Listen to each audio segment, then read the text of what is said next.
कर्मचारियों के लिए बड़ी खबर सामने आई है। इंदिरा गांधी कृषि विश्वविद्यालय यानी IJKY ने रिटायर्ड कर्मचारियों को लंबे समय से चली आ रही मांगों के बीच महंगाई भत्ते यानी DA में 3% की बढ़ोतरी करने का फैसला लिया है। अब पेंशनरों को 55% की जगह 58% महंगाई भत्ता मिलेगा। बढ़ती महंगाई के बीच विश्वविद्यालय के इस फैसले को सेवानिवृत्त कर्मचारियों के लिए राहत के तौर पर देखा जा रहा है। हालांकि इसके साथ ही लंबित पेंशन, ग्रेच्युटी, एरियर और अन्य सेवानिवृत्त लाभों को लेकर कई मामले अभी प्रक्रिया में हैं। विश्वविद्यालय प्रशासन ने इस मामलों को जल्द निराकरण का भरोसा दिलाया है। दरअसल पिछले कुछ समय से इंदिरा गांधी कृषि विश्वविद्यालय के सेवानिवृत्त प्राध्यापक और वैज्ञानिक अपनी विभिन्न मांगों को लेकर आंदोलन कर रहे हैं। उनकी प्रमुख मांगों में लंबित पेंशन का भुगतान, ग्रेच्युटी और एरियर जारी करना तथा महंगाई भत्ते में बढ़ोतरी शामिल है। सेवानिवृत्त कर्मचारियों का कहना है कि लंबे समय से उनके कई भुगतान अटके हुए, जिससे उन्हें आर्थिक परेशानियों का सामना करना पड़ रहा है। इसी बीच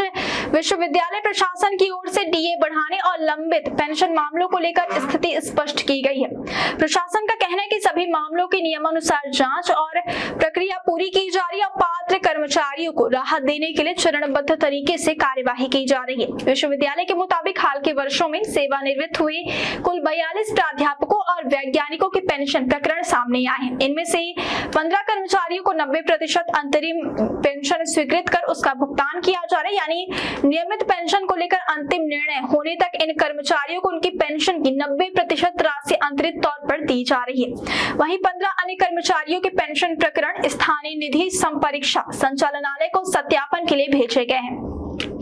इन मामलों में सत्यापन और आवश्यक प्रक्रिया पूरी होने के बाद संबंधित कर्मचारियों की पेंशन शुरू किए जाने की उम्मीद है। इसके अलावा 12 अन्य पेंशन प्रकरण अभी स्वीकृति की प्रक्रिया में है। विश्वविद्यालय प्रशासन का दावा है कि इन मामलों का भी जल्द निराकरण करने का प्रयास किया जा रहा है। अब सवाल यह है कि आखिर कुछ कर्मचारियों को 90% अंतरिम पेंशन ही क्यों दी जा रही है।